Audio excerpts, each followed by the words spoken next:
Ang intense ng mga kaganapan ngayon sa abot kamay na pangarap sapagkat ikakagulat ni Eric ang sasabihin sa kanya ng anak niyang si Justin.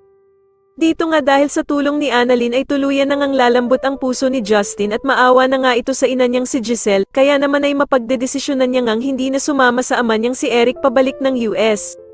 Samantala matapos ngang magbigay ng regalo na kwintas itong si Doc Lyndon kay Annalyn, ay hindi naman magpapatalo itong si Harry at magbibigay nga din ito ng regalo kay Annalyn. Matapos nga ang naging performance nila Annalyn at Justin, ay masusupresa itong si Annalyn dahil nga sa gagawing surprise message ni Harry habang nakasuot ito ng Santa Claus. Sa kabilang banda naman ay muli ngang magkakatagpo ang landas nila Doc Robert at Lynette dahil sa pareho silang a-attend sa party ng mga bata. Manghihinayang naman itong si Doc Robert dahil sa hindi nga daw makikita ng ama niyang si Don Pepe ang kanyang mga apo, na sila Annalyn at Justin na magkasamang gumawa ng party.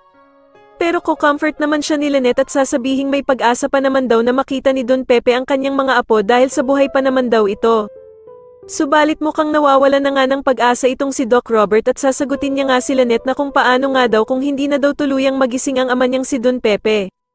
Samantala ay ikakabigla naman ni Justin ang pagdating ng ina niyang si Giselle sa party at magagalit pa nga siya kay Annalyn dahil sa kung siya ba daw ang nagpapunta dito.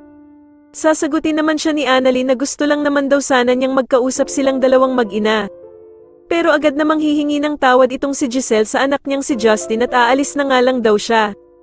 At dito nga habang papaalis si Giselle ay agad naman siyang pipigilan ni Justin at mukhang lalambot na nga ng tuluyan ang puso nito. Sa tingin niyo dito na nga kaya tuluyang magkaayos ang mag-inang sila Giselle at Justin, mas lalo na nga talagang nagiging exciting ang mga susunod na kaganapan kaya naman ay mas lalo pa nating abangan ang mas lalong gumigandang abot kamay na pangarap. Maraming salamat po sa inyong panonood at sana po ay masubscribe niyo ako. Maraming salamat po.